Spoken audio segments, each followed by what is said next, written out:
नमस्कार, मैं हूं विनाश और आप देख रहे हैं पर्यावरण पोस्ट। 47 दिनों से चल रहे किसान आंदोलन को लेकर अब सुप्रीम कोर्ट में बड़ी सुनवाई हुई है। सुप्रीम कोर्ट ने कड़ी फटकार लगाते हुए कहा है कि सरकार अगर इस आंदोलन को लेकर जो रवैया अपना रही है वो निराशाजनक है और अगर सरकार इस कानून पर फिलहाल के लिए रोक नहीं लगाती तो इस पर हम रोक लगा देंगे।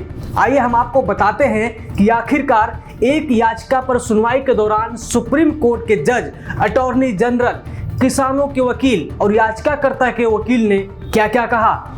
चीफ जस्टिस ने कहा कि अगर सरकार ने कृषि कानूनों पर रोक नहीं लगाई तो हम रोक लगा देंगे। सरकार जिस तरह से इस मामले को हैंडल कर रही है उससे हम निराश हैं। हमें नहीं पता कि सरकार की कानूनों से क्या बातचीत चल रही है।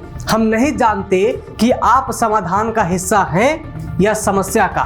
क्या कृषि कानून कुछ समय के लिए रोके नहीं जा सकते? ये कहा है सुप्रीम कोर्ट के जज ने। कुछ लोग सुसाइड कर चुके हैं, बुजुर्ग और महिलाएं आंदोलन में शामिल हैं। आखिर चल क्या रहा है? कृषि कानूनों को अच्छा बताने वाली एक भी अर्जी नहीं आई, ये कहा है चीफ जस्टिस ने। अगर कुछ गलत हुआ तो हम सभी जिम्मेदार होंगे। हम नहीं चाहते कि किसी तरह के खून खराबे का कलंक हम पर लगे। केंद्र सरकार को पूरी जिम्मेदारी लेनी चाहिए। आप कानून ला रहे हैं इसलिए आप ही बेहतर समझा सकते हैं या समझते हैं। इसके बाद अटॉर्नी जनरल ने कहा कि सुप्रीम कोर्ट के पुराने फैसलों में कहा गया है कि अदालतें कानून पर रोक नहीं लगा सकती। कोर्ट किसी कानून पर तब तक रोक नहीं लगा सकता जब तक कि यह साफ ना हो जाए कि कानून नियमों की अनदेखी कर लागू किया गया है और इससे लोगों के अधिकारों का हनन होता है। ये दलील दी अटॉर्नी जनरल ने। इसके साथ ही उन्होंने ये भी कहा कि हरियाणा के मुख्यमंत्री के साथ जो कुछ हुआ वो नहीं होना चाहिए था। किसान 26 जनवरी को राष्ट्रीय महत्व के दिन बर्बाद करने के लिए राजपथ पर ट्रैक्टर मार्च निकालने की योजना बना रहे हैं। इसके बाद chief justice S A Bobde ने कहा कि कृषि कानून के मुद्दे को आपने सही तरीके से हैंडल नहीं किया, इसलिए हमें एक्शन लेना पड़ेगा। हम कुछ नहीं कहना चाहते, प्रदर्शन जारी रह सकता है, लेकिन जिम्मेदारी कौन लेगा?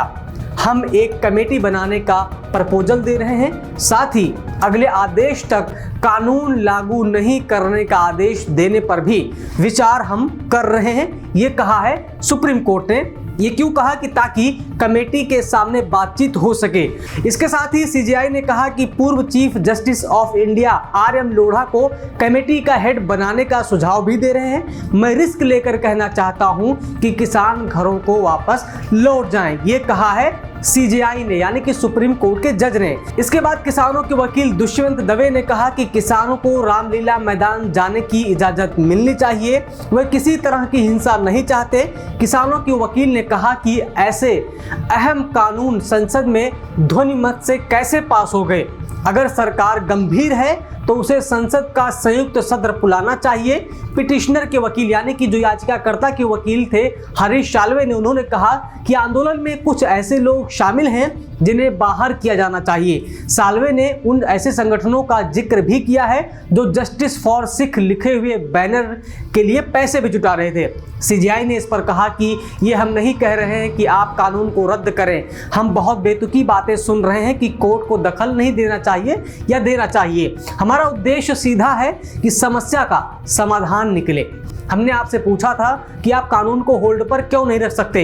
उन्होंने ये भी कहा कि रोज हालात खराब हो रहे हैं, किसान आत्महत्या कर रहे हैं, पानी की सुविधा नहीं है, बेसिक सुविधाएं नहीं हैं, सोशल डिस्टेंसिंग का पालन नहीं किया जा रहा है।